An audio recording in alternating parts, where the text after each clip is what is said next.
Galileo Galilei and the heliocentric model of the solar system.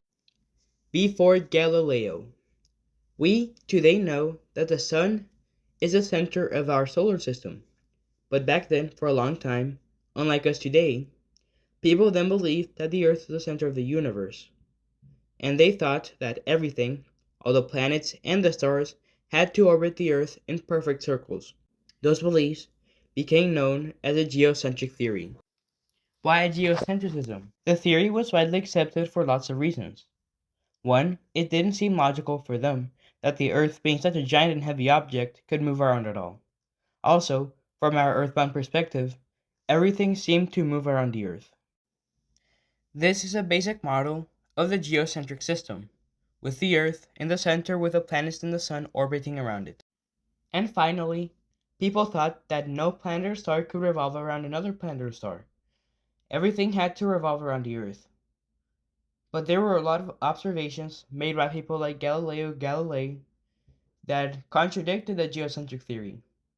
This is a basic model of the Ptolemaic geocentric model, made by Claudius Ptolemy, where the planets have an orbit on top of another orbit called an epicycle, but the Earth has only one.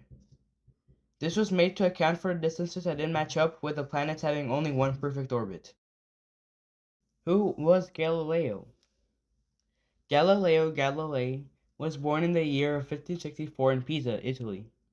He later moved to Florence. He made lots of discoveries, like the moons of Jupiter, the phases of Venus, the sun's spots, and many more. Galileo also played a key role in improving our understanding of the solar system by his discoveries. He, unlike many other people, believed that the sun was the center of the universe. This was known as heliocentrism, and he made many discoveries proving his beliefs. The discovery of Jupiter's moons. This was one of Galileo's discoveries that contradicted the geocentric theory.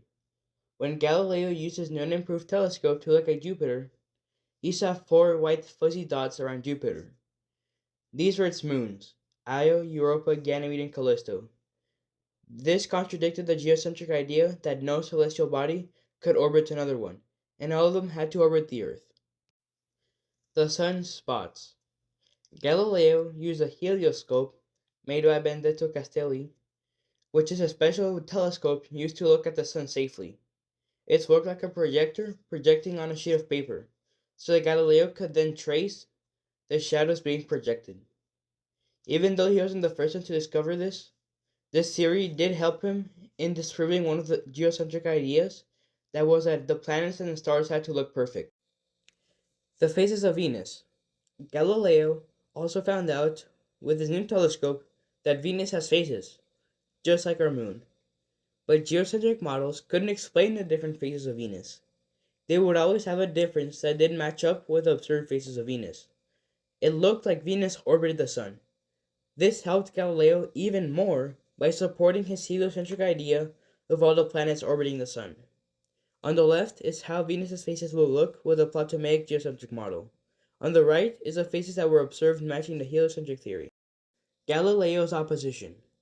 After Galileo made these discoveries, he got tons of backlash from people for many reasons, like people thought that what Galileo claimed contradicted the Bible. The geocentric theory was already too well established. And people claimed that Galileo was a suspect of heresy, which is when a belief is heavily different from established or approved beliefs, and was set for judgment and trial for the Roman Inquisition, since enemies of Galileo said that what he believed contradicted the Bible. Galileo's legacy. Unfortunately, Galileo was sentenced to life imprisonment for suspected heresy in 1633 by the Roman Inquisition. Galileo died on January 8, 1642.